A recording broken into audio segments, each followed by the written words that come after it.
atraso, em função da primeira palestra. A gente espera abrir mais cedo na próxima, tá? E a gente começar um pouco na hora. Tá? Vamos ver, no Brasil é um pouco na hora, né? Queria, antes de fazer a apresentação do palestrante e do evento, pedir um aviso, pedir para as pessoas desligarem ou emudecerem os celulares, tá? Para não tocar na hora da palestra, né? Depois, queria agradecer muito a presença e o interesse de vocês, quer dizer, nesse ciclo de palestras sobre os livros do Vestibular Estadual 2018, como o interesse de vocês todos na UERJ. Tá? Essa instituição, tá, tem já dezenas de anos, mais ou menos a minha idade, tá? Ela precisa muito desse interesse nesse momento, tá, de crise dantesca, porque passa, tá, o Estado do Rio de Janeiro e que a UERJ, o seu Hospital Pedro Ernesto, as outras universidades estaduais vêm sofrendo consequências bastante graves que estão na mídia o tempo todo, são do conhecimento de todo mundo. Então, o que a gente pode fazer da nossa parte é inventar moda, quer dizer, criar novos eventos e fazer o que a gente acredita para poder manter o mote que tem sustentado a UERJ nos últimos anos, mesmo nos últimos 3 anos, que é a UERJ Resiste. Tá? Então a gente está resistindo, tá, e apresentando, tá, essas novidades. Quer dizer, eu sou Gustavo Bernardo Kraus, sou o diretor do Departamento de Seleção Acadêmica, que organiza o vestibular, tá, e a nossa proposta, então, foi resgatar, tá, a leitura de livros de literatura para o vestibular, algo que existe nas principais universidades do país há muito tempo e que existia na UERJ há décadas atrás, tá, há muitas décadas atrás, e no Rio não existe desde esse tempo todo. Então, a gente está trazendo de volta, tá, essa proposta para chamar a atenção não só da importância da leitura, mas da importância de livros de literatura. Não para saber sobre os estilos de época ou a importância de saber o nome de autor, nome de livro, não, mas porque a literatura é, no fim, um aprendizado, tá, uma escola de tolerância, de empatia, de sensibilidade, tá, qualidades extremamente necessárias no momento em que estamos vivendo, no Rio de Janeiro e no país. Tá? Então, e na educação também do Rio de Janeiro, do país e da universidade. Eu acho que essa é a intenção desse resgate, né? E para ajudar esse resgate, a gente está promovendo esse ciclo de palestras, tá, que já tem um site especial sobre isso, ligado ao portal do vestibular, que vocês se inscreveram, buscaram vir aqui, tá? E essa é a primeira palestra que vai ser apresentada pelo professor Flávio Carneiro, professor aqui, tá, do Instituto de Letras da UERJ, tá, professor associado, ao mesmo tempo autor de vários livros, vários romances infantos juvenis, também ensaios sobre literatura, tá, e detentor de vários prêmios, desde o Jabuti, até o prêmio de altamente recomendável para jovens da Fundação Nacional do Livro Infantil Juvenil, tá, e principalmente uma qualidade inestimável, que é o artilheiro, tá, da Seleção Brasileira de Escritores, Pindorama, que jogou na Feira do Livro de Frankfurt há alguns anos, né, joguei junto com ele, tá, contra a seleção alemã, tá, pouco antes da Copa do Mundo. Não perguntem a gente o placar. Tá, mas ele tem todas essas diversas atividades e tem essa reflexão sobre, tá, o João Guimarães Rosa, que vai abrir o primeiro exame de qualificação com 2 contos do Primeiras Histórias, do livro, tá, de contos mais conhecido do Guimarães Rosa. Então, um livro escolhido, tá, em consulta pública, quer dizer, os livros desse vestibular estadual foram escolhidos na revista do vestibular por mais de 10 mil pessoas, né, que selecionaram os livros que gostariam, soube, inclusive, que várias escolas vários alunos fizeram campanha para as pessoas escolherem livros que eles já tinham lido, tá? O que não é nenhum problema especial, é ajuda a discutir literatura, discutir os livros que já leram, etc., mas, de qualquer forma, reforçou o caráter, quer dizer, democrático mesmo dessa instituição, desse vestibular, tá, e dessa proposta que a gente está fazendo. Então, agora, antes de passar a palavra para o Flávio, quer dizer, lembrar que vocês receberam um papelzinho para fazer perguntas, então haverá uma pessoa que pode receber. Quem for fazendo perguntas, de preferência na primeira meia hora, tá, fazendo perguntas por escrito e trazendo que eu vou organizar as perguntas, tá, e agrupar as perguntas muito semelhantes, tá, para fazer ao Flávio. Tá? Então, a gente deve falar mais ou menos 45 minutos, uma hora, tá, para, aliás, depois responder as perguntas de vocês, tá, sobre os contos do Guimarães Rosa e sobre literatura, tá, quiçá sobre futebol, se alguém perguntar alguma coisa. Tá? Então, esse será o movimento da gente. Então, quem puder entregando, tá, e ele desenvolverá a palestra então. Tá? Flávio, agora a palavra é sua. Tá, obrigado, Gustavo. Boa tarde a todos. É sempre muito bacana estar aqui, né? Eu me formei na UERJ e depois ia ser professor.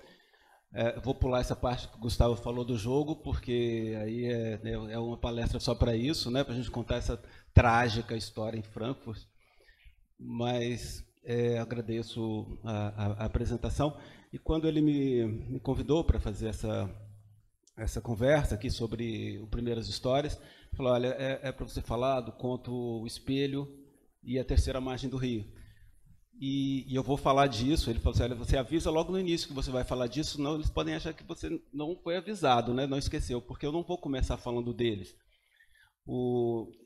Esse livro, O Primeiras Histórias, como todos os livros do Guimarães Rosa, como todos os bons livros de contos, ele não é uma mera reunião de contos, não são contos que o autor chegou, pegou na gaveta e jogou. Ele tem todo um projeto muito bem articulado de um objeto em si, né? E eu queria apresentar para vocês um conceito inicial que vai nortear a minha leitura do livro como um todo, e aí sim entrar mais particularmente nos dois contos, Terceira Margem do Rio e O Espelho. Então, esse conceito ele vem de um americano que, na virada do século XIX para o século XX, um americano chamado Charles Sanders Peirce, P-E-I-R-C-E, Peirce, ele pensou, ele dizia que a sua relação com o mundo, com tudo o que te cerca, pode se dar a partir de 3 diferentes modos de interação, né? Que ele chamou de primeira idade, secundidade e terceira idade. Então, o que ele chamava de primeira idade?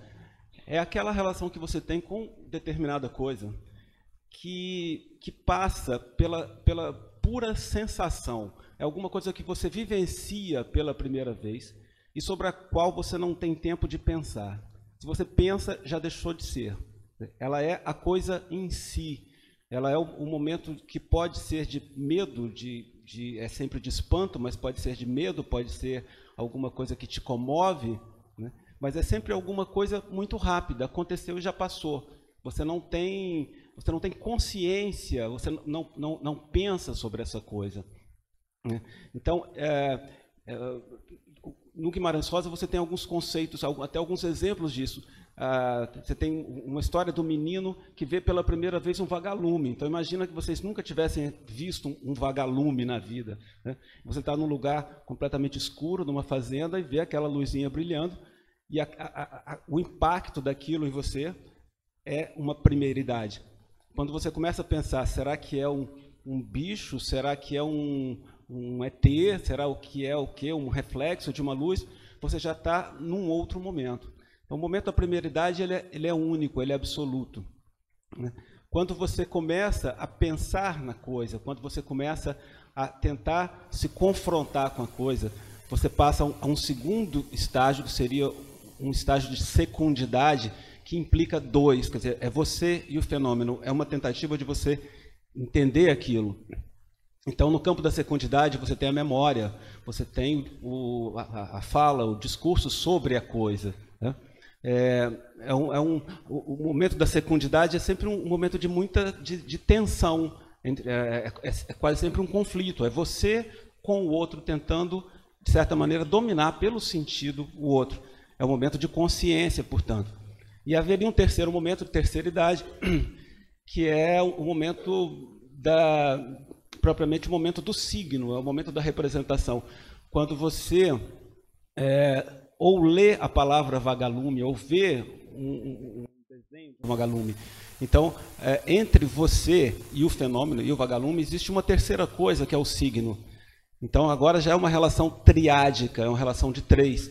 Existe a coisa em si, existe você como leitor, intérprete, e existe um signo, uma coisa que é uma representação. E é óbvio que esses três conceitos eles são muito mais complexos e muito mais misturados do que eu estou falando aqui. Então, quando você pensa, por exemplo, no discurso jornalístico, ele é também representação, porque você está usando palavras, né? Então, está tudo misturado, mas o conceito em si, para o que interessa aqui, seria esse. O conceito de primeira idade, como esse conceito de espanto, de uma primeira coisa, de uma primeira vivência que você tem e que não se repete. Claro, quer dizer, ela é irrepetível, ela é única, ela é só aquele instante.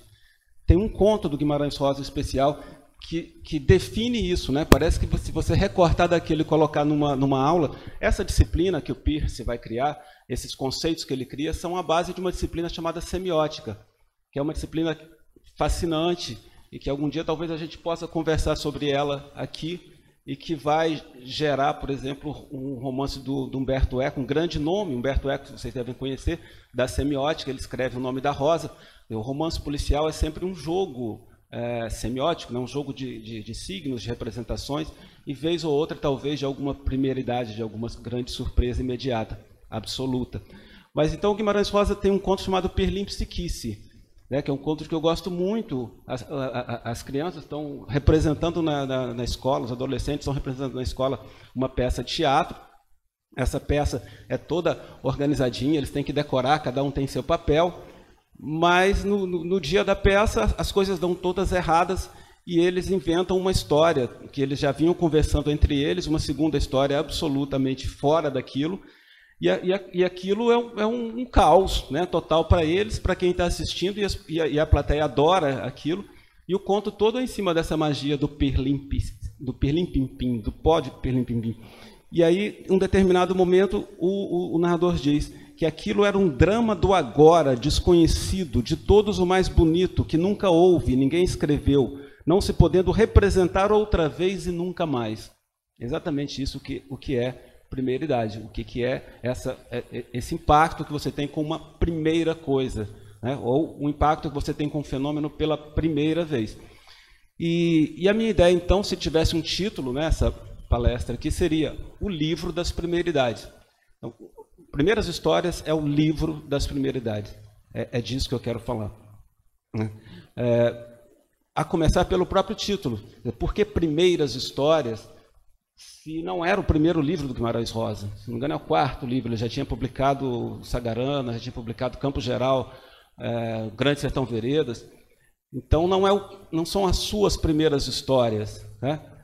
Nem é aquele momento de corte absoluto com um determinado padrão, como se fosse uma coisa que nunca ninguém tinha visto antes. Para o leitor que nunca leu Primeiras Histórias, certamente é uma experiência impactante. Mas outros leitores já haviam lido. Então, de onde vem esse primeiras histórias?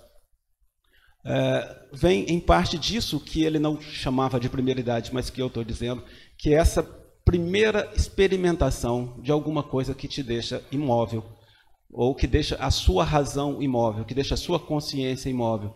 É essa surpresa da primeira vez, de uma primeira coisa. Daí a ideia de primeiras histórias.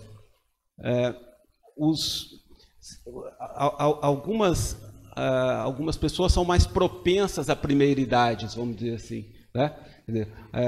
A primeira idade é a matéria-prima do artista, mas faz parte também da existência dos loucos. Os loucos são muito propensos à primeira idade, e são muito propensos à primeira idade, são, o que eu digo mais à frente, um poço de primeira idade, a criança. A criança é isso. Ela vive primeiridades o dia inteiro, quanto menor, mais. Né? À medida que você vai adquirindo consciência, à medida que você vai pensando, ou que você vai, inclusive, aprendendo a dizer, Roland Barthes dizia que a língua é fascista, porque ela te obriga a dizer, você é obrigado a dizer daquela forma. Antes de você ser obrigado a dizer daquela forma, você vive o mundo das primeiridades, aquilo que não tem nome e que você experimenta a todo momento. Então, por isso, também primeiras histórias, que são histórias de crianças. O menino, a menina, as crianças são fio condutor, as crianças os loucos, mas eu vejo principalmente as crianças o fio condutor de primeiras histórias. Histórias, que é uma palavra, que é um neologismo, né? Que tem a ver com uma distinção do inglês, history, que é a história real, factual, e story, que é a história ficcional, inventada, e que foi, então, aproveitada para o português dessa maneira, história com E, como aquilo que é uma ficção, ao contrário de história com H, né? É um neologismo. Isso, os gramáticos não gostam muito de que você use história, né? Mas história tem a ver também com contos populares, com contos, inclusive contos de fada, com os causos. Daí também o título do livro, Primeiras Histórias. E o Primeiras Histórias começa com um conto chamado As Margens da Alegria, termina com um conto chamado Os Cimos, e o personagem é o menino, que não tem nome, é o menino, simplesmente menino com M maiúsculo. E o primeiro conto, então, As Margens da Alegria, esse menino está fazendo uma viagem. Você descobre, pelo contexto, pelo que está escrito, ela não é nomeada, mas você descobre que é Brasília. Brasília, que é uma cidade do estranhamento, quando é construída, que é uma cidade para impactar de alguma forma, né, a sua visão. E eu, aí particularmente, eu sou de Goiânia, e quando eu li esse conto, eu entendia uma coisa aqui que talvez quem seja do Rio não entenda, que é você que mora, que nunca saiu do Rio, ir a primeira vez ao Planalto. É quase sempre uma experiência impactante. Imagina que você vê todos os dias os morros na sua frente. O seu céu é recortado por morros. Imagina que você tire esses morros. O seu céu vai ficar imenso. Né? O Planalto tem um céu imenso. Então eu via isso com amigos que iam lá pela primeira vez e que ficavam impactados com aquilo que nunca tinham visto antes, né? Hoje talvez não seja porque tem muita construção, tem muita coisa na frente, mas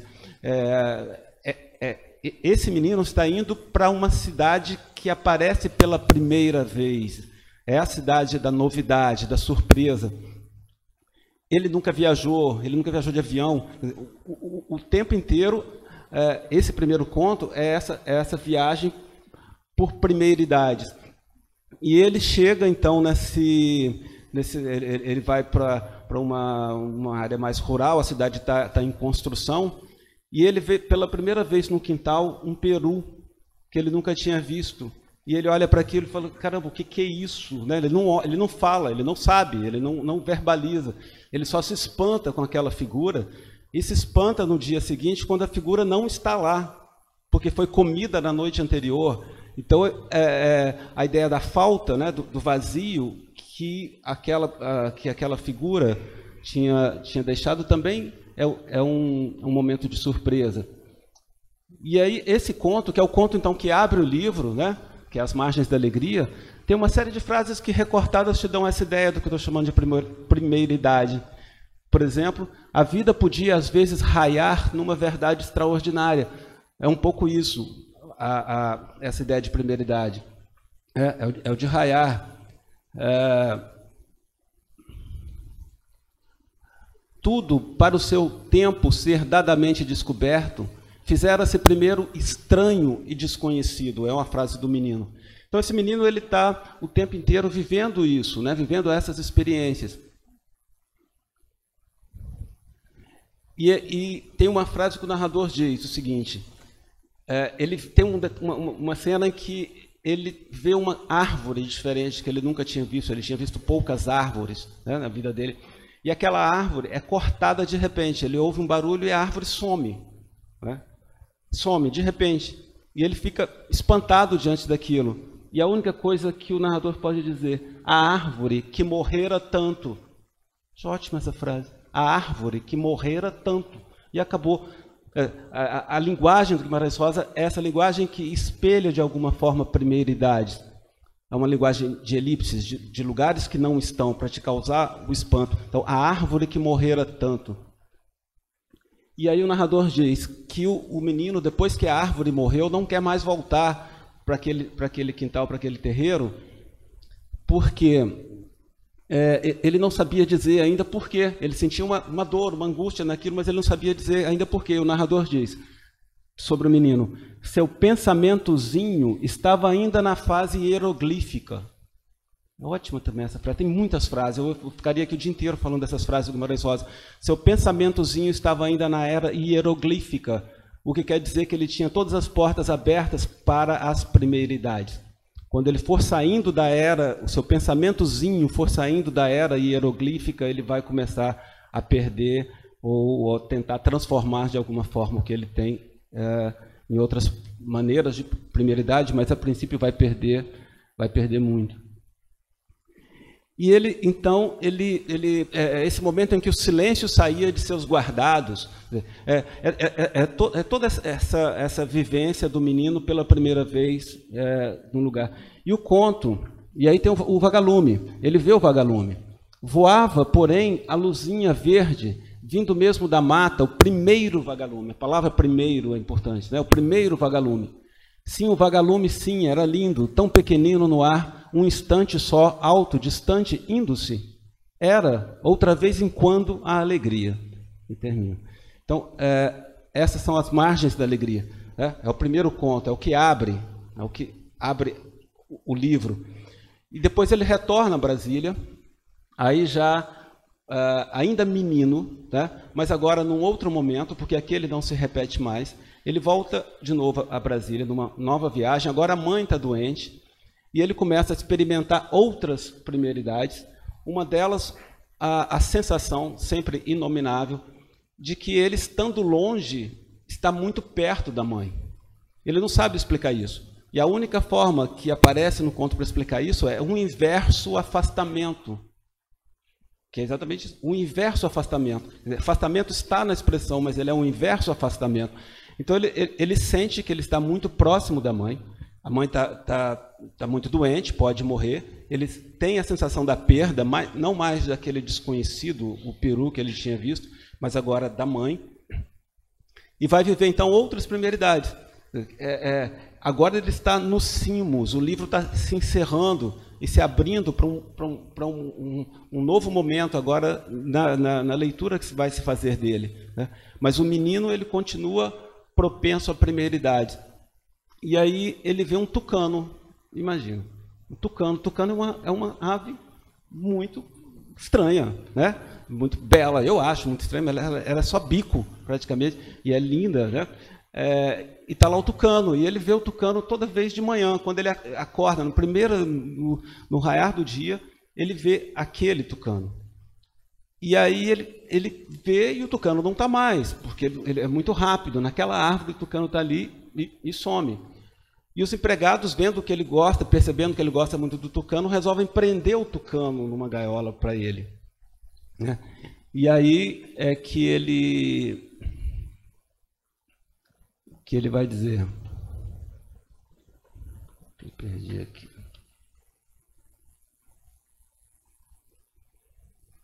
Que ele disse que não, de forma nenhuma. E o narrador vai dizer: o que cuidava, que queria, não podendo ser aquele tucano preso.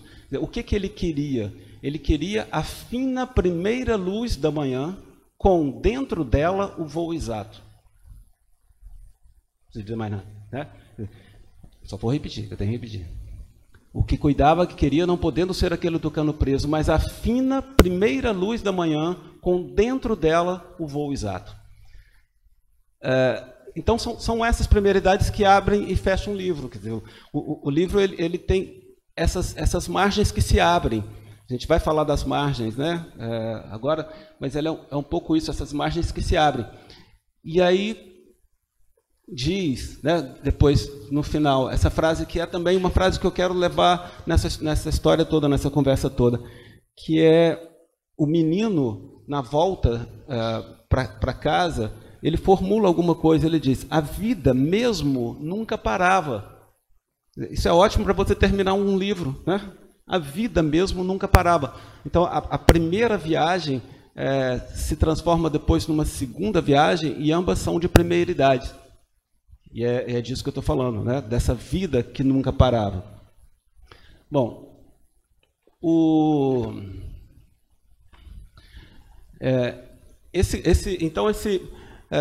esse livro, ele é todo de primeira idade. Todos os contos têm alguma coisa assim. Por isso eles são tão estranhos, de certa maneira, né? E são tão encantadores também. A Terceira Margem do Rio, ele é um dos contos mais conhecidos do Guimarães Rosa. Então, a história de uma família que mora, né? Uma família ribeirinha, mora lá na margem do rio, no interior. E é uma família comum, todo mundo trabalha, todo mundo leva lá a sua vida. O pai é um pai muito silencioso, ordeiro, tranquilo. Um belo dia ele resolve fazer uma canoa, que também não é nenhum absurdo, né? Ele começa a fazer aquela canoinha, só que não diz a ninguém o que ele vai fazer com aquela canoa, né? Para que ele está fazendo aquela canoa? Até que um belo dia, a canoa estando pronta, ele vai para a beira do rio, entra na canoa e para no meio do rio, e fica ali. Mas não fica para pescar, não fica para fazer nada, ele fica ali. E as horas se passam, a noite se passa, o dia se passa, e o pai não sai dali, né? O que causa, obviamente, um estranhamento, né, para dizer o mínimo. Quer dizer, o pai estar ali, né? E aí, quer dizer, esse conto, a palavra margem aparece nas Margens da Alegria, vai aparecer aqui de novo também, e é um conto riquíssimo, né? Se você for pensar, por exemplo, o que é uma margem, o que são margens? O que é a sua margem no caderno? Alguém ainda usa caderno? Você usa, está com ele aqui na frente. Né? Mas mesmo a margem da página no computador, ou a margem do caderno, o que significa aquele traço? Significa que você não pode passar dali. Significa um limite. Né? Quer dizer, a margem é o que dá o contorno da sua página, é o que dá a forma da sua página. Então, as margens são a ordem. As margens são limites. Né? São aquilo que informam, de certa maneira.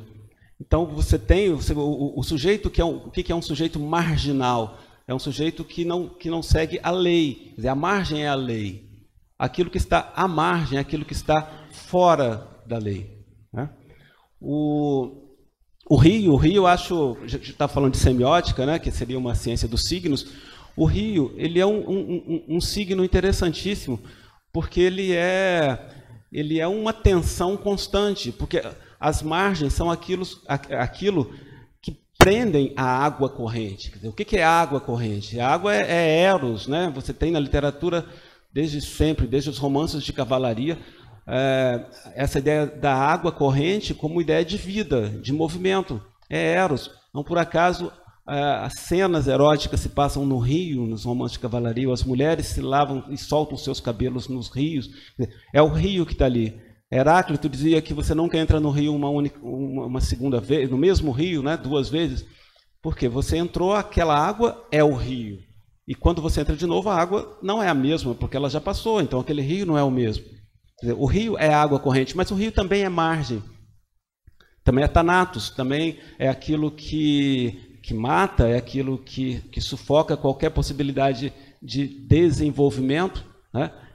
Agora, você não tem a água sem o rio, sem as margens, você não tem o rio sem as margens. O rio é interessantíssimo por isso, ele é uma tensão constante entre aquilo que limita e aquilo que corre.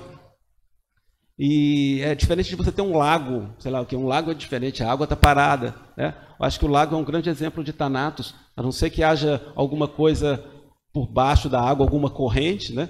Ele é margem e água parada. O rio não, é água corrente. Então, essa imagem do rio, ela é fundamental na obra do Guimarães Rosa. Não por acaso, o seu grande narrador do Grande Sertão Veredas se chama Riobaldo. Quer dizer, é o rio largo, o rio água corrente.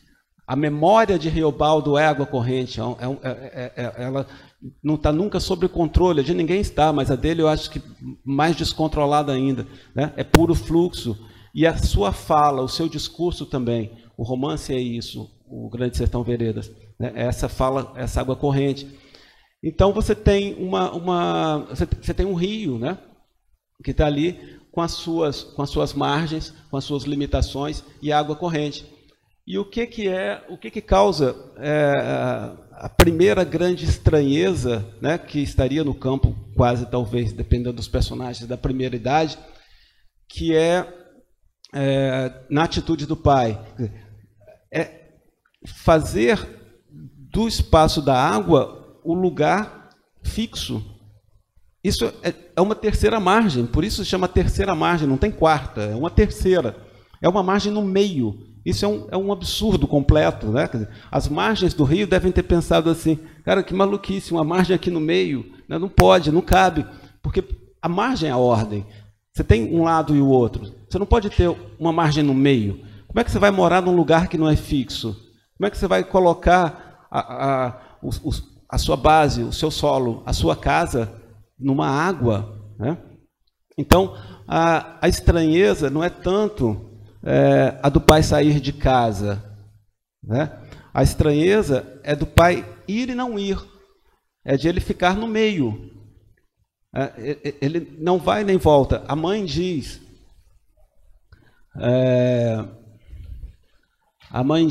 você vai ou você fique, você nunca volte. Então, ou você vai e nunca volta, ou você fica. Não dá para você ficar no meio do rio. Obviamente ela não fala assim como eu estou falando, porque eu estou estragando o conto, né? Ela não vai falar desse jeito. Ela fala, você vai ou você fica e você nunca volte. A Dirce Riedel fazia uma leitura disso daqui. Você vai ou você fica e você nunca volte, como ele se distanciando. Você vai ou você fique, você. Ele meio que se distanciando da compreensão dela, ficando alguma coisa ininteligível para ela, muito difícil para ela entender, do ser ou ser você. Mas você vai ou você fica e você nunca volte. E qual é o primeiro momento, o primeiro movimento quando você está diante de uma primeira idade ou quando você está diante de uma estranheza? A estranheza, ela te causa insegurança, né? Ela é água corrente, né? É o rio perigoso. Então, qual é a reação imediata diante da estranheza? Você tentar achar uma margem.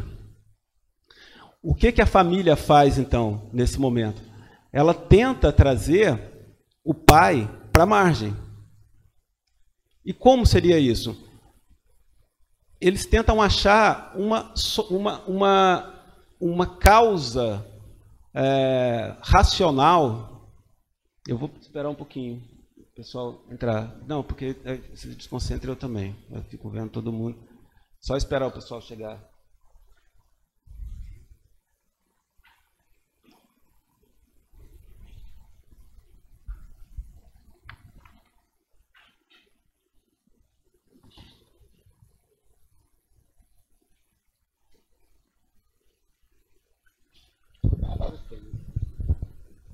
Enquanto as pessoas estão chegando, são alunos do pré-vestibular comunitário da UERJ, duas coisas que eu esqueci de falar.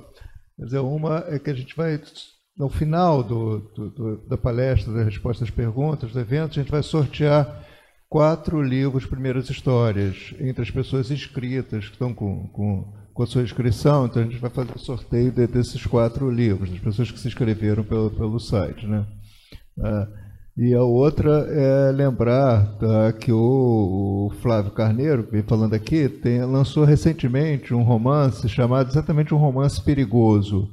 É um romance policial muito perigoso de ler e, por isso mesmo, muito delicioso, que vale a pena procurar. O Flávio eu escrevi para ele e para todo mundo no Facebook, né, o mestre do diálogo. Quer dizer, do diálogo entre a cultura cult, né, a cultura mais refinada, supostamente de elite, e a cultura pop, o diálogo entre diferentes classes, entre diferentes personagens, entre diferentes instâncias, entre narrador e protagonista, entre leitor e autor, etc.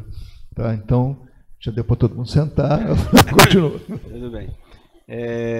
Então, você vai, você fica e você nunca volte. Então, eles começaram a pensar... Ele está fazendo isso porque ele não vai nem volta, né? Então ele fica no meio do rio. E aí eles pensam, ele está fazendo isso porque fez alguma promessa, ou porque tem uma doença contagiosa, ele está com lepra, então ele tem que ficar isolado, né? Ou ele é louco, a palavra que ninguém queria falar, mas era preferível dizer que ele era louco do que ficar sem explicação. Vocês entendem o que é? Quer dizer, dizer que é louco é trazer para uma margem. Dizer que ele está doente é trazer para uma margem. Dizer que ele está cumprindo promessa é trazer para uma margem. E aí você fica seguro. Se perguntam do seu pai, cadê ele? Ah, ele está muito doente, lá no meio do rio.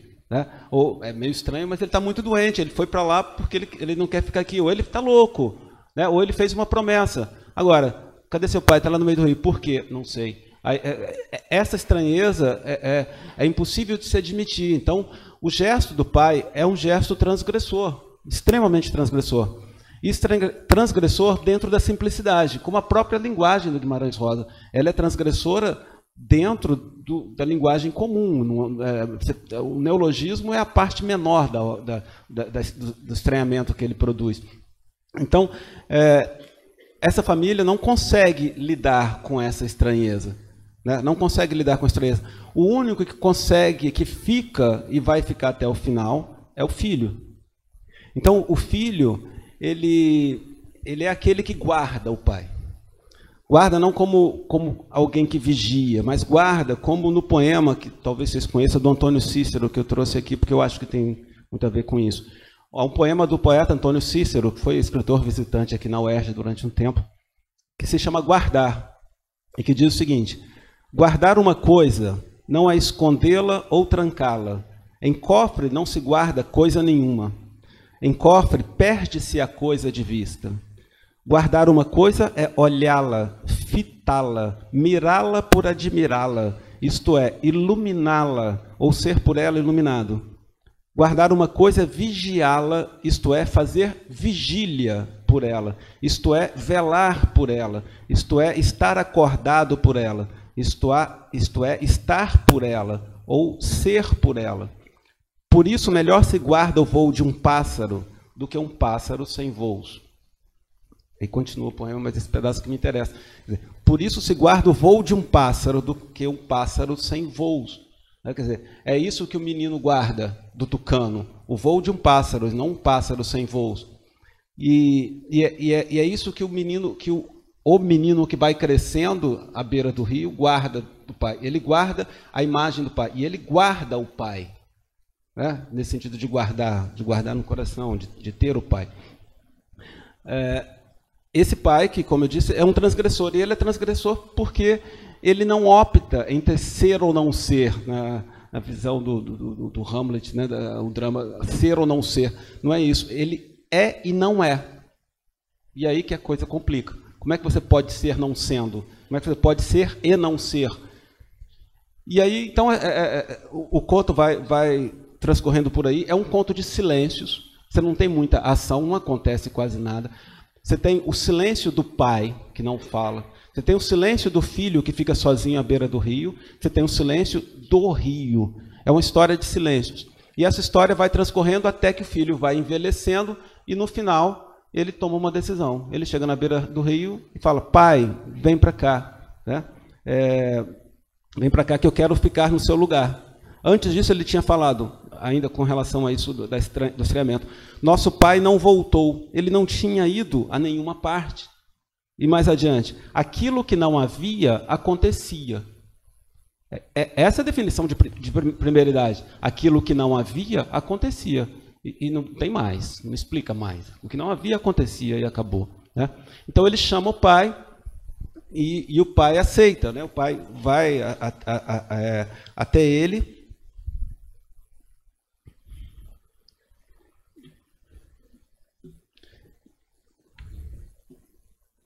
31.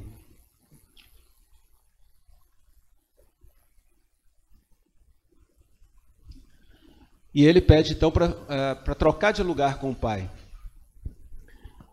E o pai escuta e aceita. E ele diz: pai, manejou o remo na água, proava para cá concordado, e eu tremi profundo de repente, porque antes ele tinha levantado o braço e feito um saudar de gesto. o primeiro depois de tamanhos anos decorridos. E eu não podia, por pavor, arrepiados os cabelos, corri, fugi, me tirei de lá, num procedimento desatinado, porquanto que ele me pareceu vir da parte de além. E estou pedindo um perdão. O final do conto é uma segunda primeiridade dentro da estranheza toda, que é ele tomar a decisão de ficar no lugar do pai e achar que o pai é uma alma do outro mundo, que o pai está morto, né? Então, o conto vai terminar com isso, vai terminar com esse impacto. E ele diz, então, sou o que não foi, o que vai ficar calado, e mais adiante, quando ele morrer. Mas então, ao menos que no artigo da morte, peguem em mim e me depositem também numa canoinha de nada nessa água que não para, de longas beiras. E eu, rio abaixo, rio afora, rio adentro, o rio. De novo, a Dirce Riddle fazia uma leitura aqui de um aposto. E eu, aposto, rio abaixo, rio afora, rio adentro, o rio. Eu, o rio. Quer dizer, ele próprio é o rio, porque na verdade a história que você tem só existe porque o filho narra, né? Você tem uma história de água corrente que se perpetua na fala do filho, no conto que você está lendo. Então a memória do pai continua pela narração do filho, né? E a estranheza vai passar para você, provavelmente, se você gostou do conto, ou se você teve alguma interação com ele. Então, quer dizer, a ideia de rio permanece, de água corrente permanece, né? E é um conto muito rico, e eu não vou falar mais aqui, talvez a gente volte nele, né? Porque essa ideia de terceira margem perpassa também outros contos, que a gente poderia ver aqui. Mas eu queria, então, falar um pouco do espelho, né, como combinado. Vamos falar do espelho, que é um conto estranho.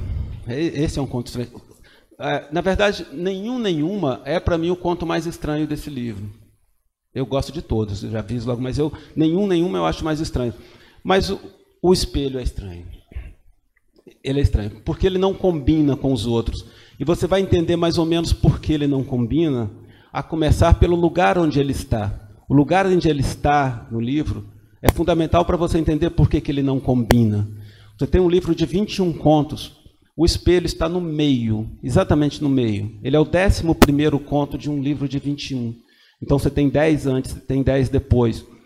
E ele é diferente porque ele não narra propriamente uma história, ele é uma espécie de conto-teoria. Ele é quase uma súmula do que vem antes e que vem depois. Se você quiser, por exemplo, pensar numa teoria que pudesse ser transformada em ficção, ele é a teoria, os outros contos são a ficção dessa teoria. Ele é, portanto, um espelho, não só no título, mas na própria colocação dele dentro do livro. Por isso eu falei com vocês, o livro começa e termina com um menino, começa e termina com viagens. É um menino numa segunda viagem, numa segunda primordialidade. Começa com margens da alegria e termina com os cimos. O livro não tem uma arrumação qualquer, né? E no meio do livro, bem no meio do livro, você tem um conto chamado O Espelho, que, por sua vez, é um diálogo com outro conto chamado O Espelho, do Machado de Assis. Vocês devem conhecer. Se não conhecer, vocês têm que ler para poder ler esse daqui de novo, né? Quer dizer, e o que é O Espelho, do Machado de Assis? Qual é o subtítulo do Espelho, de Machado de Assis? Esboço para uma nova teoria da alma humana. O conto-teoria do Guimarães Rosa é um diálogo com o conto-teoria do Machado, que se chama também O Espelho, né? E há uma série de proximidades, né? Vamos ver aqui algumas. Já perdi tudo. É uma bagunça, não. O espelho, conto-teoria. Então, que é uma teoria humana. Então, o espelho do Machado, o que é? Você tem uma história que se passa numa casa em Santa Teresa, né, lá no século XIX, uma casa onde estão alguns homens da alta classe carioca discutindo assuntos da condição humana, altos assuntos, né? E tem um sujeito lá, o Jacobina, que não fala, ele é mais calado, né? Quase não conversa. E que, em um determinado momento, ele ouve que a conversa lá entre os outros amigos está girando em torno do tema da alma. O que seria a alma? E ele fala, olha só, eu gostaria de falar uma coisa aqui, mas eu não admito réplica. Tá? Eu só vou dá uma teoria, vou contar uma história, mas eu não admito nenhuma intromissão enquanto eu for falar. Então, na verdade, você tem um conto que começa com os personagens, mas dentro dele tem um segundo narrador que faz um monólogo, ele fala sozinho. Exatamente aqui, como você tem no conto do Guimarães Rosa, O Espelho, o narrador fala com alguém que não responde, que você não sabe quem é, como o mesmo modelo que você tem no Grande Sertão Veredas. Tem um narratário, alguém que está ouvindo aquela história, está dentro, mas não está. Né? E aí ele vai, então, no conto do Machado, esse Jacobina vai contar a história de quando ele era jovem e ganhou o cargo de alferes, no cargo militar, e ele ficou muito vaidoso com aquilo, era um garoto, porque todo mundo começou a tratá-lo diferente. O senhor alferes para cá, o senhor alferes para lá, o senhor isso, aquilo. Começaram a paparicar o rapaz, e ele, muito vaidoso, gostava muito daquilo, até que uma tia dele fala assim, olha, eu queria muito que você fosse me visitar na fazenda dela, e ele vai, e chega lá os escravos, todos também tratando ele, seu alferes, seu alferes, seu alferes. Um belo dia a tia tem que sair para fazer uma viagem para um outro lugar, deixa ele sozinho, e ele vai dormir todo cheio de si, é o senhor alferes. Quando ele acorda no dia seguinte, os escravos fugiram, todo mundo fugiu, deixou ele sozinho na fazenda. E ele fica baratinado com aquilo, ele não sabe o que fazer naquela situação, e começa a viver uns momentos assim, meio de loucura, meio perdido naquela situação. E tem um grande espelho na casa, um grande espelho na sala, e um belo dia ele vai se olhar no espelho e não se vê, e vê uma coisa nebulosa, uma coisa sem definição. Não é ele que está ali, é qualquer coisa, um troço estranho que ele não sabe definir muito bem. Ele se assusta com aquilo, ele se espanta com aquilo, e aquilo deixa mais baratinado ainda, até que ele tem uma ideia, que é de vestir a farda. Ele está sem a farda quando ele se vê assim. Ele veste a farda, se olha no espelho e se vê de novo inteirinho. Basta ele tirar a farda que ele se vê nublado. Ele veste a farda e se vê inteirinho de novo. Jacobina conta essa história, né? Ele já é velho, conta essa história que aconteceu na infância e pronto. Quando todo mundo vai fazer alguma pergunta, ele já tinha ido embora da casa e pronto, né? Terminou ali a história dele. A história o Espelho do Guimarães Rosa vai o tempo inteiro dialogar com essa história do Machado. Então o narrador diz também que quando era jovem, de si mesmo envaidecido, ele usa essa expressão, né? Ele vai se ver também num banheiro público, de um lugar qualquer, e vê um monstro. Ele não vê a si mesmo, vê lá um monstro. E aí vai tentar fazer todo um caminho, porque ele acha que a solução para ele resolver aquilo é ele eliminar o que, no conto do Machado, o Jacobina chama da alma externa. O Jacobina diz que a alma humana, metafisicamente falando, é como uma laranja, né? As duas partes de uma laranja. A parte interna, a alma interna e a alma externa. E que o Jacobina teria se deixado levar pela alma externa. Por isso ele só se via no espelho quando estava de farda. O personagem de Guimarães Rosa pensa, eu vou eliminar a minha alma externa para tentar achar o que eu sou de verdade. Qual é a minha essência? E vai começar um caminho por aí. Então você tem no início do conto uma série de digressões sobre o espelho, né? que é interessantíssimo. O espelho é um prato cheio para você falar de ambiguidades. Não é isso? Quer dizer, ele fala do espelho como alguma coisa assustadora, né?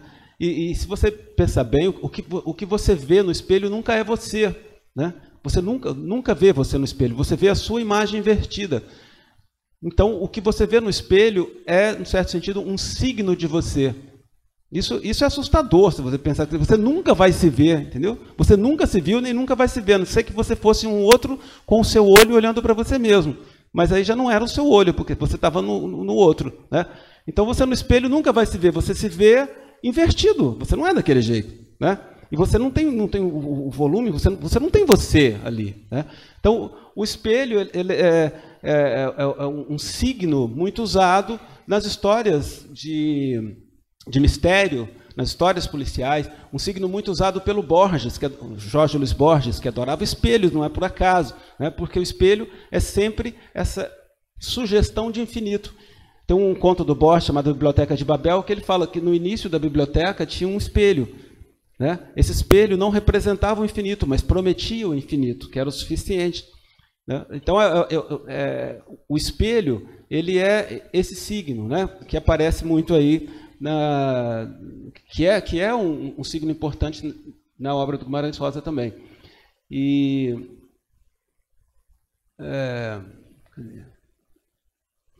então, quer dizer, você tem eu me lembrei dos versos do Poe. O Poe diz, Edgar Allan Poe, que é o criador do romance policial, e também tem muitos contos de mistério, de assombração, que adora espelho, né? Quem já leu os contos do Poe sabe que tem muito espelho. E ele tem um poema em que ele diz: tudo que nós somos, ou tudo que parecemos aos outros, não passa de um sonho dentro de um sonho. Eu acho ótima essa ideia para falar de literatura. Quer dizer, tudo que você é um sonho dentro de um sonho. É como as matrióshkas, né? Que eu adoro. As matrióshkas, aquelas bonequinhas russas. É sempre uma dentro da outra, dentro da outra, dentro da outra. A literatura é isso. O Borges também falava isso. Você sempre escreve um livro a partir de outro livro. Todo livro é memória de outros livros. Então, se você pensa nisso, que o espelho é sempre uma imagem dentro de uma imagem, você entende melhor porque o conto do Guimarães Rosa tem dentro dele o espelho do Machado de Assis. Quer dizer, é um espelho dentro do outro. E aí vai se desenvolvendo lá o conto, até que o narrador, né, ele consegue não se ver. É a experiência dele. Ele quer apagar tudo que seja alma externa. Ele faz um exercício, ele não te fala como faz isso, porque seria enfadonho, né? E o Guimarães Rosa é muito esperto, ele não explica como, só diz que ele vai fazendo uma série de exercícios que, e no final, ele consegue não se ver. E aí, ele não se vendo, ele leva um segundo susto, uma segunda primeiridade, que ele diz: seria eu não teria essência? Seria eu um desalmado? A palavra é exatamente essa. Seria eu um desalmado, um sem alma? E ele fica durante anos naquela angústia de não se ver no espelho, até que um dia, finalmente, ele consegue se ver. Mas aí, o que ele vê? O menino. O que ele consegue ver é o menino. Que é o momento em que ele diz, já para o final do livro: ao fim de uma ocasião de sofrimentos grandes, de novo me defrontei com o espelho. O espelho mostrou-me: ouça, por um certo tempo nada enxerguei, só então depois, o tênue começo de quanto como uma luz, que se nublava aos poucos, tentando-se em débil cintilação, radiância. Seu mínimo ondear comovia-me. É a ideia da primeira idade que eu estava falando com vocês. Hoje já estaria contido em minha emoção. Que luzinha aquela que de mim se emitia para deter-se a colar refletida surpresa. Se quiser, infira o senhor mesmo. Por aí, perdoe-me o detalhe, eu já amava. É uma frasezinha que vai fazer toda a diferença. Perdoe-me o detalhe, não é detalhe coisa nenhuma. Você tem que sempre desconfiar quando algum escritor fala que aquilo é um detalhe, né? É até meio óbvio falar que é um detalhe, porque você sabe que o leitor não vai entender como um detalhe, né?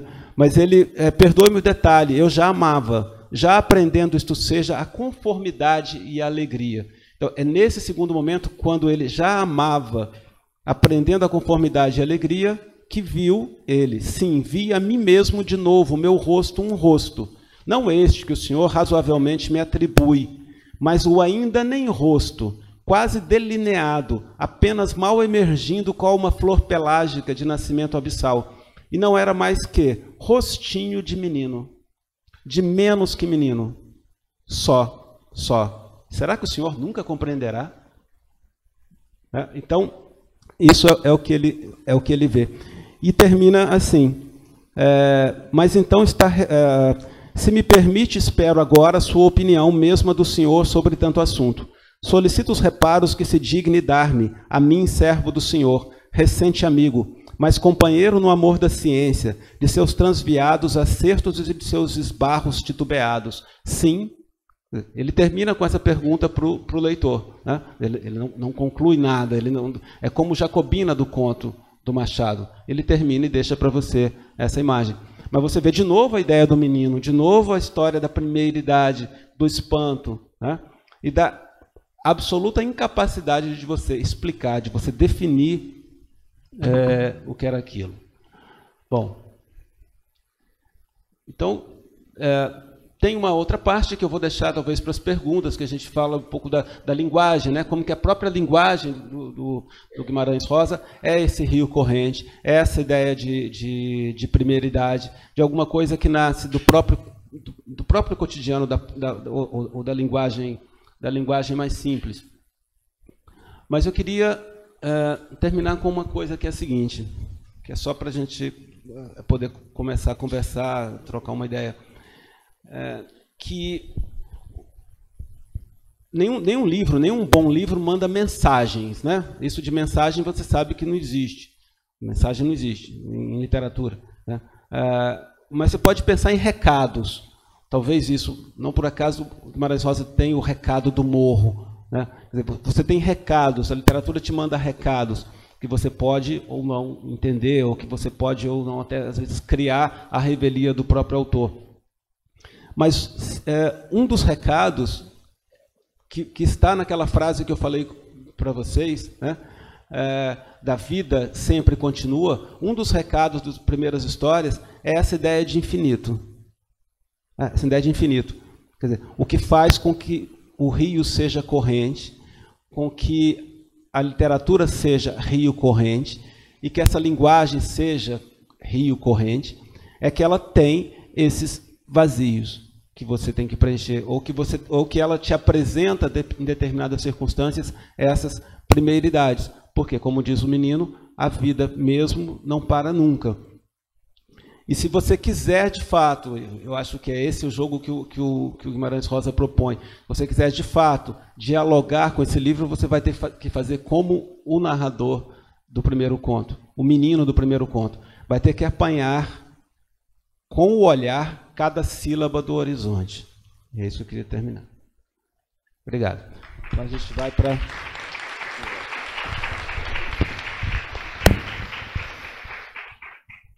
Quando estão coletando as perguntas aí, quer dizer, primeiro falar que abrimos brilhantemente o ciclo, aí, tá, acho que o Flávio está falando sobre o espanto, serve para a literatura toda, para toda essa relação com a literatura, e óbvio, especialmente com os textos do Guimarães Rosa. Fazer uma correção, quer dizer, os alunos que entraram são do pré-vestibular do Sintuperja, quer dizer, do Sindicato dos Técnicos Administrativos da UERJ. Tá? Lembrar que o evento, como nas demais palestras, está sendo transmitido pela TV UERJ, quer dizer, tem um link no site do ciclo de palestras, que está acontecendo agora, está ao vivo, tá? Não na Rede Globo, ainda bem, tá? Sim, na TV UERJ, que está sendo transmitido para as pessoas que não vieram, e depois vai ficar, tá, o arquivo disponível durante o ano todo, para as pessoas reverem a palestra, estudarem pelo vídeo, quer dizer, para ter esse movimento aí, assim como das demais palestras. Lembrar que as próximas palestras que tratam dos livros do exame seguinte, quer dizer, em agosto, a gente tem palestra sobre a Hora da Estrela, que a professora Eleonora Ziller que vai apresentar. Ela é professora da Faculdade de Letras da UFRJ, diretora da Faculdade de Letras, vai apresentar essa palestra sobre a Hora da Estrela, da Clarice Lispector. No início de novembro, eu não estou com a data de cabeça, mas vocês têm isso no site. No início de novembro, palestra da professora Ana Lúcia Oliveira, que está aqui presente, tá, que vai falar também do Instituto de Letras da UERJ, vai falar sobre Dom Casmurro, tá, que é um livro que também vai ser lido por todos os candidatos, né? E acho que na penúltima semana de novembro você tem as duas palestras sobre os outros dois livros da lista, né? É o Morte e Vida Severina, de João Cabral de Melo Neto, tá, que é o professor Vitor Hugo Adler que vai fazer a palestra, e a professora Viviane Vasconcelos vai falar sobre o ensaio sobre a cegueira do Saramago. Esses dois livros são da prova tá, de língua portuguesa e literaturas, que é a prova específica para algumas áreas, como letras, tá, acho que direito, comunicação. Tá? Então, esse a gente completa o ciclo. E sempre a gente, algumas semanas antes, 3 a 4 semanas antes, a gente já começa as inscrições. As inscrições para essa palestra se encerraram em 2 horas. Tá? Mas, como vocês perceberam, tá, algumas pessoas se encerraram em 2 horas, mas algumas pessoas se inscreveram, isso é o mal ou o bem das inscrições gratuitas, né? Tá, não vieram, o que permitiu que várias outras pessoas pudessem entrar e se sentar bem. Tá? Então, mas é interessante que procurem, tá, se inscrever, até porque depois a gente vai fazer o sorteio aos inscritos, né, de 4 livros do Primeiras Histórias. Se você, por acaso, for sorteado e já tiver o livro, tá, pode abrir mão ou dar para alguma pessoa. Pegar o livro, dar para alguém, quer dizer, passar adiante o livro não vai fazer mal nenhum. Então, essas informações que eu queria dar, já tem perguntas aí para eu já começar a selecionar. Ia falar com o Flávio, então vamos ver.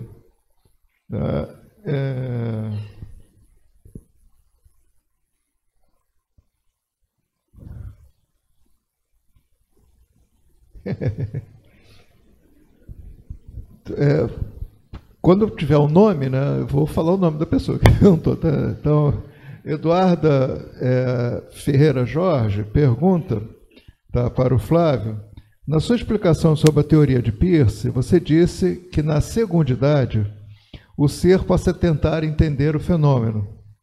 Visto que em todo conto, o espelho, o autor discorre sobre diversas teorias do objeto, não seria um conto com segundidade? Não, toda obra de arte, né, todo conto, ele tem nele as 3 coisas, ou pelo menos deveria ter. Um primeiro impacto, que talvez nem sempre é assim, mas muitas vezes leva o escritor a montar ou escrever aquela história. Esse impacto pode ser uma primeiridade, pode ser uma coisa que você viu e que depois você tenta colocar na forma de palavras, né? Então, esses 3 níveis eles estão misturados. Dentro do conto, se você pegar o personagem, a cena em si, dele se olhar no espelho, achando que vai ver o rosto dele e ver um monstro, esse momento é o momento de primeiridade. Depois disso, o tempo inteiro é ele tentando elaborar aquilo, aí ele já não está mais nesse momento. Quer dizer, o momento da primeiridade, ele é fugaz, ele é imediato, né? Então, sim, depois, quando ele está tecendo teorias, ou ele está tentando criar alguma coisa em torno daquilo, ele está no campo da segundidade, também no campo da terceiridade. Quer dizer, ele está misturando isso. Ele só não está mais na primeiridade, de forma nenhuma, né? E quando ele vê novamente, quando ele não se vê, ou ainda quando ele vê o menino que ele são outros momentos de primeiridade. Ou pelo menos 2, o primeiro e o último. O segundo talvez não, mas talvez sim. O livro não te fala disso. O que eu poderia dizer concordando com isso. Quer dizer, o tempo inteiro ele está tentando, ele está teorizando, né? A teoria está no campo, sem dúvida, da secundidade, ou se tratar de uma representação, também no da terceiridade. Mas a história é movida por uma primeiridade, entendeu? Isso que eu quis dizer. Todo conto tem sempre um momento que seja dessa sensação ou de medo ou de encantamento diante da novidade, principalmente por parte das crianças. Antes da próxima pergunta, eu não resisto a fazer um comentário só, que existe um exercício de teatro que eu fazia com a Maria Clara Machado também há décadas atrás, que era um exercício perigosíssimo, que eu não recomendo que ninguém faça sem acompanhamento, que é simplesmente sentar frente a um espelho e se olhar. Não olhar se tem alguma ruga, olhar se tem batom fora do lugar, não, é se olhar mesmo, ver quem você é. Tá? Em muito pouco tempo a sensação é muito desconfortável. E se você insistir, tá, a sua imagem vai ficando cada vez mais feia, cada vez mais horrorosa. Mesmo que você seja uma modelo ou um modelo, mas vai ficando cada vez mais feia, cada vez mais horrorosa. Quando você começar a chorar, é hora de parar, tá? De olhar no espelho, porque você começa a ficar muito perigoso. Não continua, né, a partir desse momento. Por isso é bom fazer com alguém do lado para te tirar, porque se você insistir, tá, é muito perigoso. Quer dizer, porque exatamente por esse... você vai ficando cada vez mais estranho para si mesmo, né? Então esse exercício de teatro que ela fazia é para você exatamente preparar um personagem completamente diferente de você. Ali. Ele fala de ter medo dos espelhos.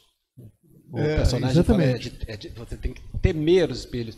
E que em alguns lugares do interior, principalmente, não se pode olhar no espelho depois de certa hora, não se pode olhar à noite. Isso existe ainda, né? Porque é perigoso, você pode ver coisas que você não gostaria de ver, né? Então, a pergunta da Júlia Santos, tá? Ela fez duas, eu vou fazer uma para passar para mais gente, né? A pergunta da Júlia Santos é: qual é o motivo do diálogo entre o espelho de Machado e o espelho do Guimarães Rosa?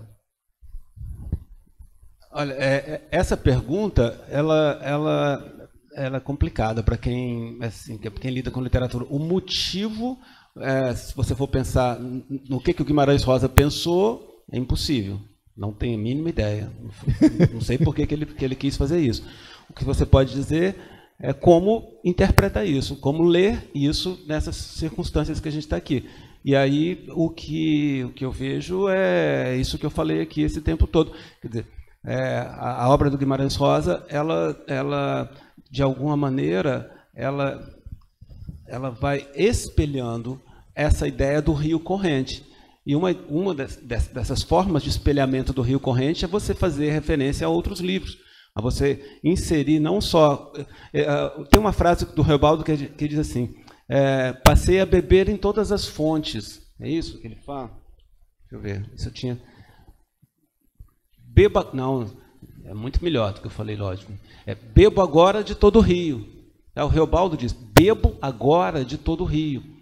E é exatamente isso que o próprio Guimarães Rosa faz. Quando ele cria uma linguagem diferente, que chama atenção, ele bebe do rio, da linguagem do interior, do sertão, do português arcaico e de outras línguas que ele dominava.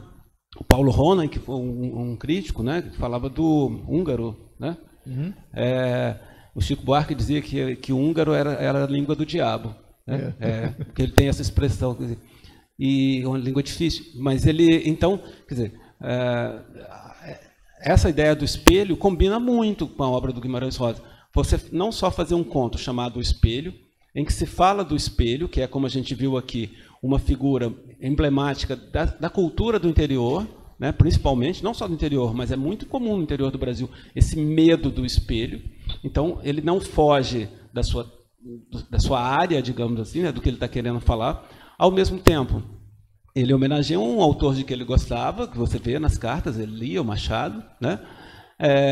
E mantém essa ideia do diálogo, do rio que não para, que uma história está sempre dentro de outra história, de outra história, de outra história. Então, essas são algumas possibilidades de você buscar entender o jogo do espelho. Agora, o motivo, aí, provavelmente nem o Guimarães Rosa sabia, né? Que essa é uma pergunta que você faz para o escritor: por que você escreveu isso? Você pode até conscientemente responder, mas, sei lá, nem seu analista vai te dizer com certeza por que você pensou aquilo, né? Sempre tem alguma motivação que te escapa. Ok. Estou arrumando aqui. Monique faz uma pergunta. Aqui, acho que a Monique Vicente faz uma pergunta para te pegar. Então, vamos ver. Como podemos afirmar que o pai do menino estava parado no meio do rio, se nem sempre que ele é chamado aparece? O que você sabe é que ele não vai embora. Isso é importante, viu? Isso aí. Porque, não, você sabe que ele não vai porque ele volta. Ele está sempre ali, ele está sempre sendo visto. E tem uma outra coisa, tem um certo momento em que a mãe, meio que disfarçadamente, antes dela ir embora, porque a família toda abandona, né? Vai todo mundo embora, só fica o filho. Mas, em algum momento, ela começa a deixar de propósito umas comidas para o filho levar para o pai. O filho leva e deixa num lugar lá perto do rio, e a comida some. Então, pode ser um bicho que comeu, Tudo bem, pode ser um fantasma, mas a princípio pode ser o pai, né? Então, mas de qualquer forma a pergunta é ótima, porque certeza você não sabe nem se o conto existiu, se a história existiu. Porque esse conto é outra coisa que a gente poderia conversar.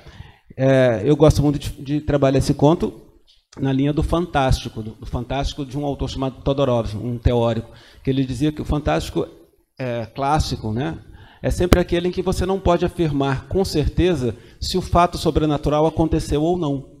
Então, nesse conto, você não pode afirmar com certeza se aconteceu o que você leu. A começar pelo fato de que é um narrador em primeira pessoa. Certo? Todo narrador em primeira pessoa eu não vou falar da Ana, né? do Dom Casmurro, todo narrador em primeira pessoa é suspeito.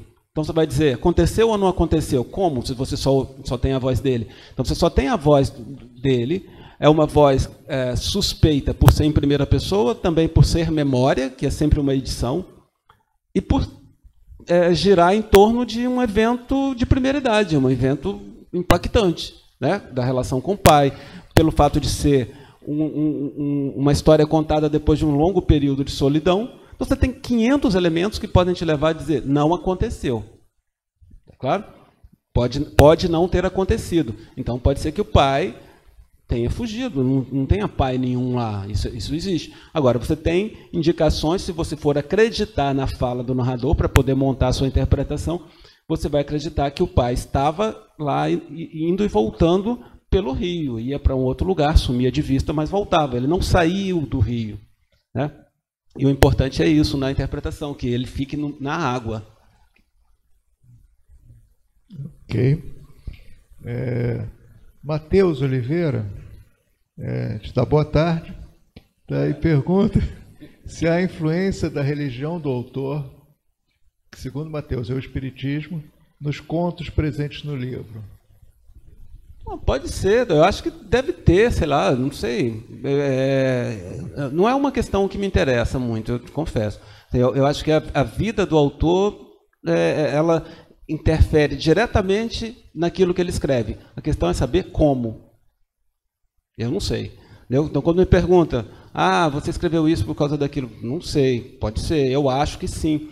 Mas você não é uma questão que eu acho que possa ser muito interessante. A não ser que você ache, aí pode ser, elementos específicos da linguagem, do espiritismo, dentro das cenas dos personagens. Aí é um elemento, né?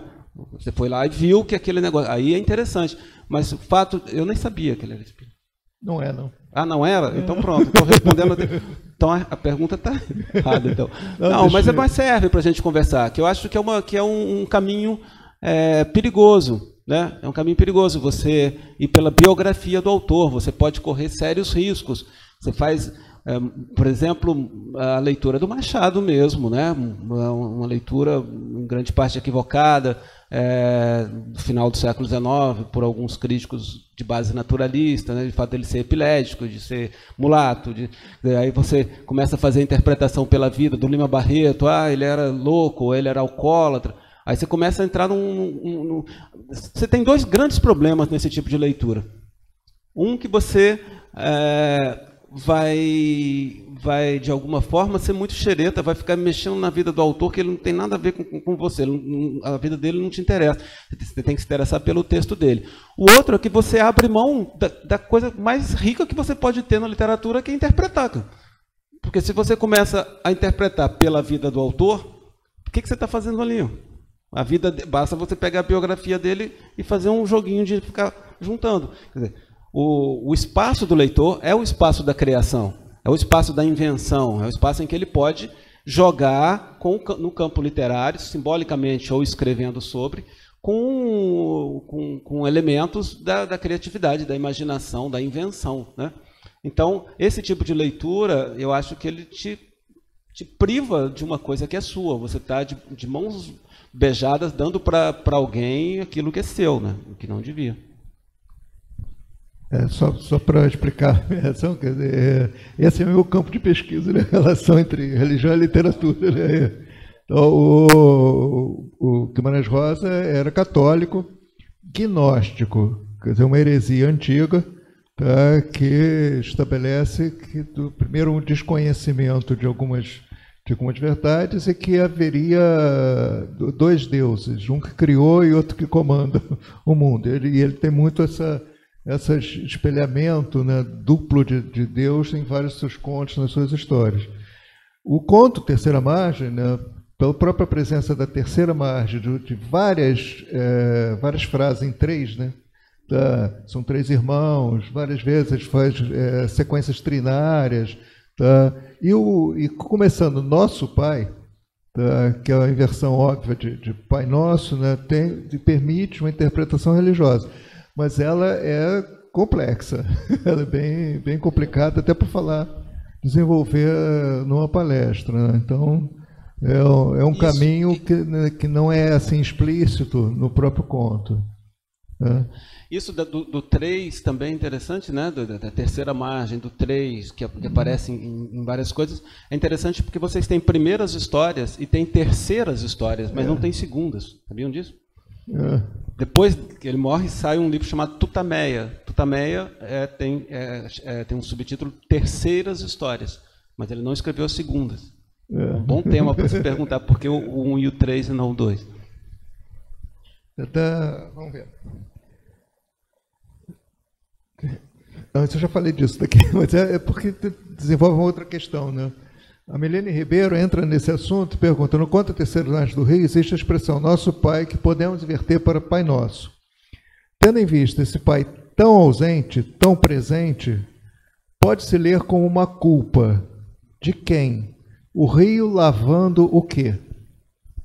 Essa é ótima observação, porque também tem uma outra linha de leitura, que é você se perguntar, é uma pergunta que em alguns casos pode ser muito interessante quando você tem narrativa em primeira pessoa. Você perguntar por que ele está contando aquilo, né? Então, por que esse sujeito está contando isso dessa forma? Peguem Lucíola, para a gente não voltar para o Machado, senão a Lúcia vai me matar ali. Pega Lucíola. Por que Paulo está contando aquilo? Você vai ter sempre, ou quase sempre nesse caso, dois tipos de resposta. Uma resposta mais óbvia, que o próprio narrador te dá, e alguma outra que ele te esconde. Então, esse é um caminho de leitura de Lucíola, por exemplo. Aqui você pode se perguntar, por que ele está contando isso? Eu terminei um pouco aqui a minha conversa sobre isso, falando que é o discurso dele que faz com que o pai sobreviva. Ele escreve, você pode dizer, ele escreve para manter viva a memória do pai, por exemplo, que é nesse sentido, você tem uma volta da ideia do narrador benjaminiano, do narrador que passa uma história de pai para filho, né, alguma coisa que vai ficando e que passa de pai para filho em silêncio. Por isso o conto é muito bacana, porque é uma história que passa de pai para filho sem que o pai conte a história, né? Você não tem um pai que vai, olha meu filho, eu vou te contar uma história. Não, o pai é puro silêncio. E ainda assim a história dele permanece. Permanece por quê? Porque o filho conta. Então você pode se perguntar isso. Mas a pergunta, o comentário, ele narra movido por uma culpa? Sem dúvida. Ele te fala isso no final. De que é que eu tinha tanta culpa, né? Não, isso é do Grande Sertão. Que é que eu tinha tanta culpa. Mas isso é no Grande Sertão que fala, não? Aqui, cadê a Terceira Margem? No final, ele usa essa palavra culpa, né? Aqui. Não, fala isso mesmo, então. Isso mesmo. Sou homem de tristes palavras. De que era que eu tinha tanta culpa? Né? E depois ele diz, sou homem, que eu não vou achar aqui. Sou homem, está aqui. Sou homem depois desse falimento, quer dizer, depois de ter falhado, né? Então, a ideia de escrever para se livrar de uma culpa também é viável, né? Como está mais ou menos sugerido, o rio, a água lavando a culpa, né? Quer dizer, a minha leitura do Paulo, né, do Lucíola, teve uma possibilidade, você escrever para, de alguma forma, arrumar a sua ideia, ou escrever de alguma maneira para se livrar de uma culpa, de se livrar de um peso, de passar adiante aquilo. Então, você tem algumas hipóteses de leitura que a gente nem falou aqui, porque, como eu disse, o tempo é curto e o conto é longo, né? Assim, de interpretações. Mas eu acho bastante interessante esse comentário, essa hipótese. Ok. Isabela Rodrigues Te pergunta por que algumas palavras são tão repetidas na terceira margem do rio? Por que algumas palavras se repetem tanto? Não sei, eu não parei para pensar, né? Mas eu posso dar um palpite, eu teria que pegar de novo isso. Mas tem uma coisa que é comum, por exemplo, no Drummond, que eu acho interessantíssimo, quando você está falando, por exemplo, que não tem norma para se escrever uma coisa, você pode ou não fazer aquilo. Por exemplo, a repetição, a redundância. Você diz, não pode repetir. Não pode repetir porque repetir não dá. Você tem que ser sempre original, tem que fazer uma coisa sempre nova. Aí você pensa, tinha uma pedra no meio do caminho. No meio do caminho tinha uma pedra. Tinha uma pedra no meio do caminho. Caramba, não é só esse o caso do Drummond. O Drummond usava a redundância muito bem. Essa estratégia da redundância. Não por falta de originalidade, mas porque aquilo se transforma num signo, que pode ser, nesse caso, o signo do impedimento da pedra, do bloqueio da pedra, mas como pode ser também, muitas vezes, um som. Vocês vão ver, por exemplo, como o João Cabral, que é um outro poeta que eu adoro. Se você lê o João Cabral no papel, às vezes você não vê rima, não percebe rima nenhuma. Quando você lê em voz alta, você ouve ter um sonzinho se repetindo. Ele cria umas rimas internas que são geniais, né? Quando você lê em voz alta, aquilo é, de certa maneira, uma redundância. A rima é uma redundância, né? Em grande parte. Então, a redundância não é em si um problema. Acontece muito no Guimarães Rosa, em outros momentos, esse retorno, sim, né? E que tem um pouco a ver, eu acho, com dois aspectos. O da oralidade, porque os contos têm muito esse tom da oralidade, e na oralidade é necessário que você volte. O Reobaldo volta o tempo inteiro no Grande Sertão Veredas, né? Ele vai narrando. Isso marca um ritmo, né? Isso marca um ritmo, sobretudo num romance. Um certo tipo de refrão, um certo tipo de repetição, que tem que ser usada com muita parcimônia, porque senão o leitor vai achar que você realmente está sem ideia, né? Tem que ser usado com muito cuidado, e que o Guimarães Rosa sabe usar muito bem. Vai marcando um ritmo da oralidade. Não sei se vocês já tiveram a oportunidade de conversar ou de ouvir um contador de caos. O contador de caos é assim. Eu conheci alguns em Goiás, meu pai é um, né? Está vivo ainda hoje. Meu pai é um contador de caos. Ele já perdeu um pouco da técnica, porque a gente falou muita bobagem no ouvido dele, né? Porque tudo garoto, novo, mas quando ele era... a gente não interferia tanto nas histórias dele. Era assim, você tem uma repetição, você tem um ritmo, né? Então pode ter a ver com isso da oralidade, mas pode ter a ver com tudo que a gente está falando aqui, que é isso. A vida não para nunca, ela vai se retornando. É como o próprio conto, os dois contos que narram, que começam e terminam o livro, não são uma redundância. O mesmo menino na mesma cidade, numa nova viagem, e não é igual, né? O segundo não é igual ao primeiro. Então, a repetição, no caso do Guimarães Rosa, nunca o segundo nunca é igual ao primeiro. Então, não é uma repetição, é como uma figura de uma espiral. Aquela segunda volta, ela passa perto da primeira, mas não é igual à primeira. Agora, especificamente na terceira margem do rio, aí teria que ver de novo para pensar, né? Você pode pensar até na ideia assim, de alguma coisa que você não consegue entender, que você precisa enfrentar e que às vezes você repete para tentar esclarecer. Não sei se seria isso, mas essas duas hipóteses, da oralidade e desse jogo que eu falei, o segundo aí, eu acho que são hipóteses viáveis. Ok. Ismael Magalhães está preocupado? Te pergunta se o pai da terceira margem de fato morre no final do conto. Não sei. Como é que pode saber? Não dá. Não sei se ele está morto, se ele está vivo, se ele é uma assombração, né?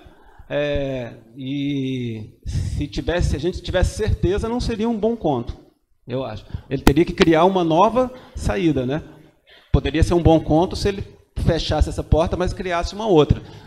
Mas se ele simplesmente fechasse essa, acho que seria sem graça. Eu não sei. E não é só que eu não sei, não é possível saber. Essa que é a questão, entendeu? Que eu estava falando do narrador em primeira pessoa. Não é possível saber, porque você fala assim, sim, mas sim como? Se o cara que te falou, entendeu? Ele que te contou, mas a voz dele é contaminada, é suspeita, né? Ok. Larissa Durão Guerra diz que o conto O Espelho apresenta interação com as ideias de Platão. E na medida em que a partir de uma observação mutável pelos sentidos, busca-se uma essência fixa. É isso mesmo? A pergunta é para o Gustavo, né? Ele que entende de filosofia. a ideia de essência e de aparência, né, do jogo das imagens, da imitação da imitação da imitação, eu posso falar muito por alto, então não vou falar, porque eu não vou ficar pagando mico aqui público, né, na frente do professor de filosofia, é ele que responde.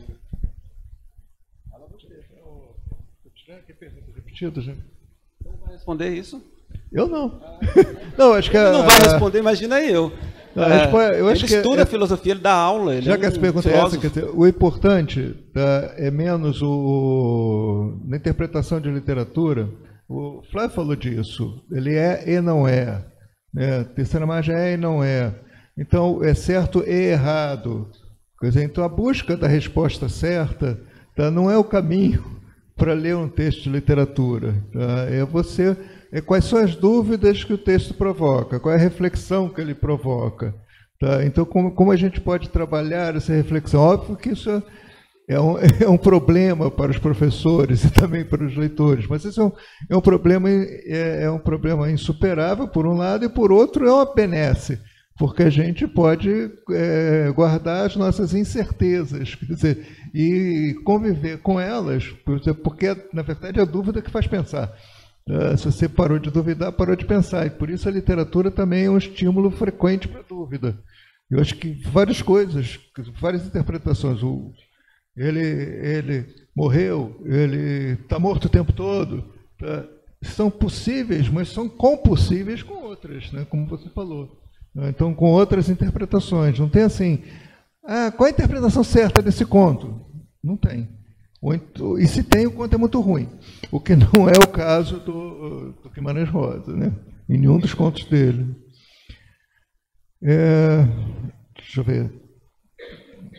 Mas eu acho que pode ser interessante você tentar ver na filosofia quais seriam teorias que pudessem dialogar, porque ele também lia muita filosofia, né, o Guimarães Rosa. Então, certamente tem algumas coisas aí que podem ser um caminho interessante. Só digo assim, eu não tenho conhecimento suficiente para dizer isso com autoridade. Assim, falar, eu acho que... Aí eu vou ficar falando bobagem. Só isso. Ok.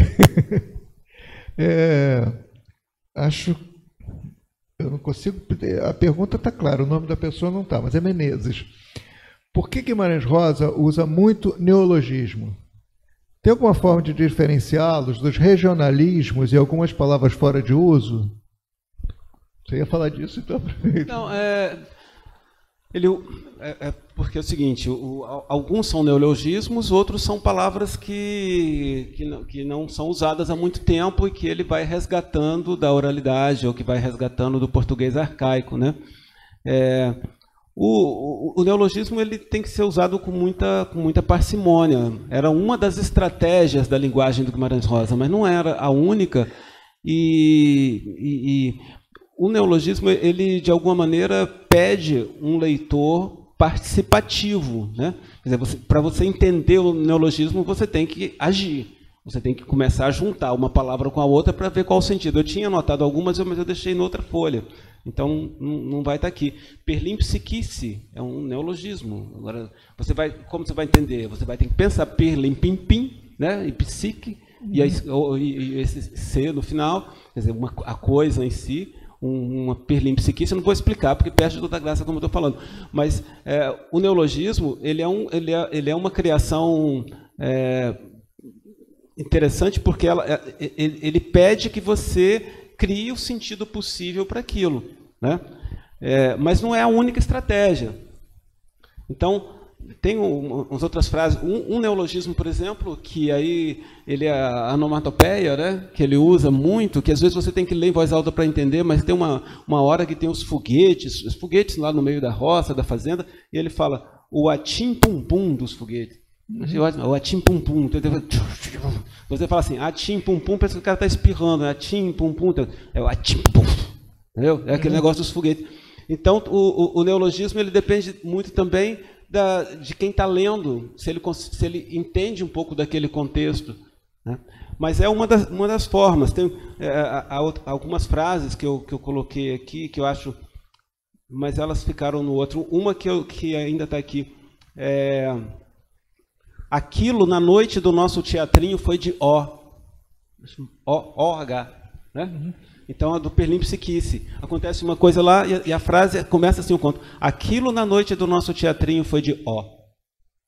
E acabou. Quer dizer, não é por neologismo que ele faz, é por uma sintaxe diferente, por um outro jogo. Então, tem uma série de estratégias do Guimarães Rosa que os críticos, aí alguns vão colocar, não como uma invenção absoluta, isso que eu acho interessante, mas como uma invenção dentro da normalidade, dentro do coloquial. Às vezes você acha que é uma grande... o cara tirou de outra língua, não sei o quê, às vezes não, está dentro do cotidiano, ele vai resgatar o sentido que você perdeu porque você fala tanto aquela palavra que não percebe mais qual o sentido dela. Desalmado.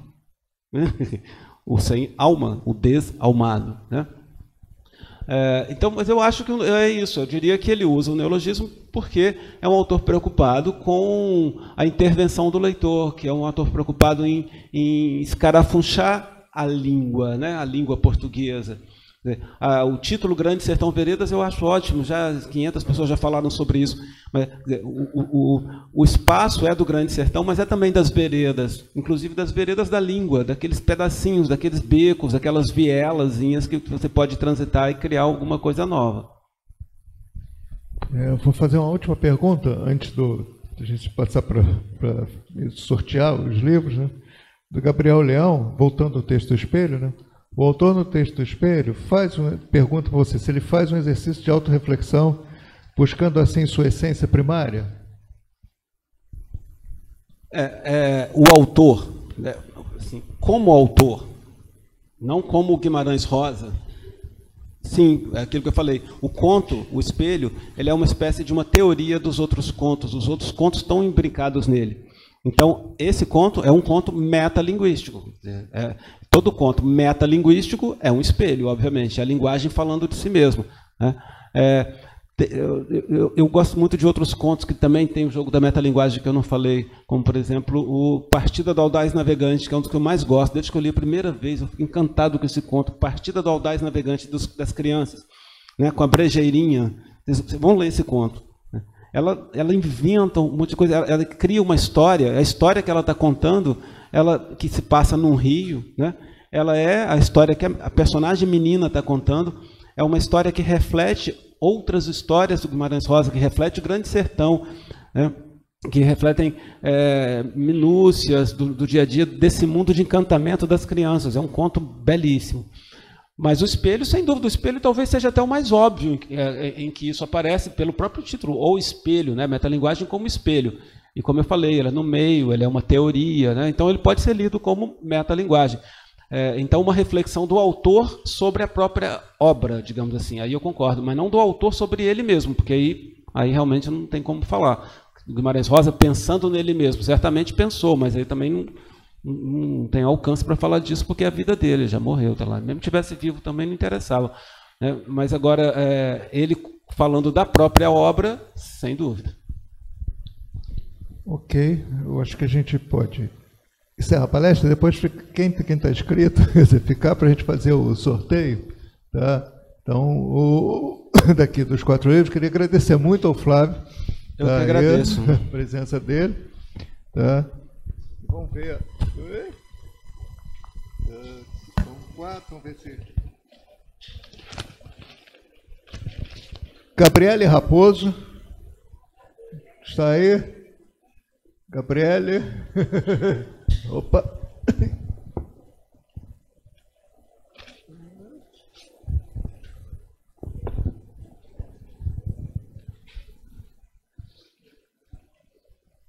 Opa. Valeu. Deixa eu ver.